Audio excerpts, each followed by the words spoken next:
वालेकुम।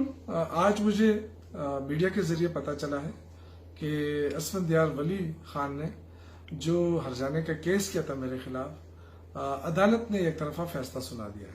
मैं वजाहत करूं कि मुझे 3-4 महीने पहले एक लेटर आया था, उसमें मुझे इन्फॉर्म किया गया था कि अवामी नेशनल पार्टी के सरबराह ने मेरे खिलाफ हर्जाने का केस किया है।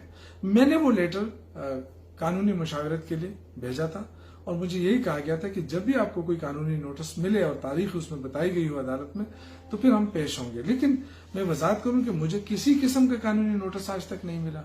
मुझे तो केस के मंदरजात का भी अभी तक पूरा इल्म नहीं। जो कुछ मुझे पता चला है मीडिया के जरिए पता चला है, तो मैं इंशाअल्लाह ताला इसी अदालत से रुजू करके अपना हक दिफा साबित करूंगा। मैं आज भी कहना चाहता हूं कि मैंने कोई इल्जाम नहीं लगाया था। एक सहाफी के सवाल पर मैंने आजम होती मरहूम के बयान का हवाला दिया था, जो उन्होंने असफंदियार वली खान के बारे में कहा था।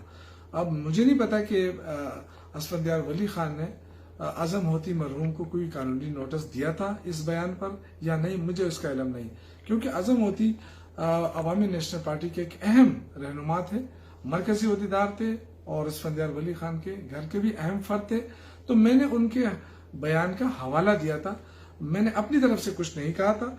लेकिन मैं समझता हूं कि जो फैसला हुआ है एक तरफा, उसमें मुझे अफसोस है और इंशाअल्लाह ताला मैं हक दिफा रखता हूं और मैं इसी अदालत से इंशाअल्लाह रुजू करूंगा।